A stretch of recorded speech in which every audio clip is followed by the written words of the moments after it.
Gepleyer Azatlyk Radiosu. Habarlar günnüligi gepleşigimizi Azatlyk Radiosunyň Türkiýedäki habarçysy men Döwlet Baýhan dowam etdirýän.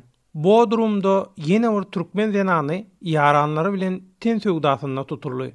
Türkiýede ten söwdasyna tutulýan türkmen sanly migrantlar barasynda ýygyderli habarlar çykmaga dowam edýär. Türkiýanyň habar beriş serişlerine ten söwdasyna güman edilýän türkmen sanly zenanlaryň Bodrum şäherine şol bir ýerde ýygyderli ýagdaýda ele sanýanlygyna aýratyn üns çekilýär. Türkiýanyň Egey sewtinde ýerleşýän meşhur turizm şäheri bolan Bodrumda 2 noýabrda gurnulan operasiýada ten söwdasyna aýplanýan bir türkmen sanly zenan 5 ýarany we olara araçylyk eden 3 adam göz astyna alındy. Türkiýanyň Milliýet gazetiniň ýazmagyna görä, Muğla welaýatynyň Bodrum etrafynyň polisiniň howpsuzlyk bölüminiň işgärleri bir aýa goly wagtlap ýydarlan aýallarynyň ten söwdasy bilen meşgullanýanlygyny dogry anyklandan soň Gümmet mahallesinde ýerleşýän bir apart mehmanhanasyna operasiýa gurnaýar. Operasiýada ten söwdasy bilen meşgullanýan biri Türkmenistanly, 3 tanysy Kyrgyzstanly we 2 tanysy Gazagstanly, jemi 6 sany daşary ýurtly zenan ele salynýar.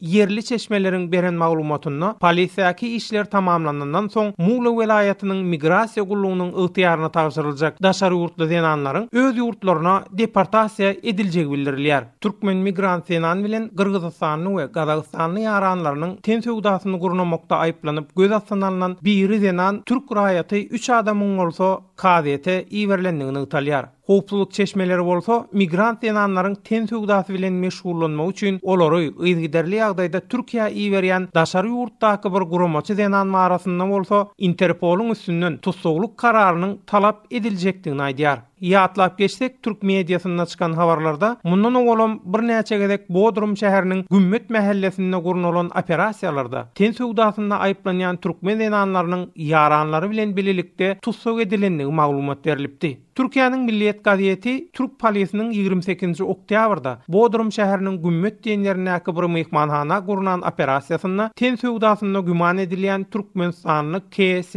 adly zenany migrant ýaranlary bilen bililikde göz astyna alyp olaryň deportasiýa edilmegine karar beripdi. Şonuň ýalyda Türk polisi şu ýylyň iýun aýynyň ortasynda hem ýene Bodrum şäheriniň şol bir ýerine ýagny Gümmet mahallesindäki bir mehmanhanada ten söwdasy bilen meşgullanmakda aýplanýan türkmen sanly bir zenan bilen onuň 3 Kyrgyzstanly we 2 hem Russiýaly ýaranyny 2 hepdeläp tehniki hem fiziki görnüşde ýydarlandan soň olardan 3 tanyny bir awto ulagyň içinde jynsy gatnaşykdaka ýene 2 tanynam raýat geyimli polisiýa işgärleri bilen ten söwdasyny edýän makaly ele alıpdy. Beýleki tarapdan Hürriyet gazetine çap edilen başga bir habarda Türkiýanyň Tekirdağ welaýatynyň Marmara ereglisi etrafynyň jandarm gullugynyň işgärleriniň 16 awgust gijesi gurunan operasiýasyna Yeni Çiftlik we Sultanköy adly mahallelerde ýerleşýän gijeki klublarda we mehmanhanalarda ten söwdasyny edýän şeýlede bekanun ýagdaýda işledilýän jemi 28 daşary ýurtly zenany ele salanlygy ma'lum edilipdi. Şonda saglyk barlygyndan geçirilen zenanlardan UH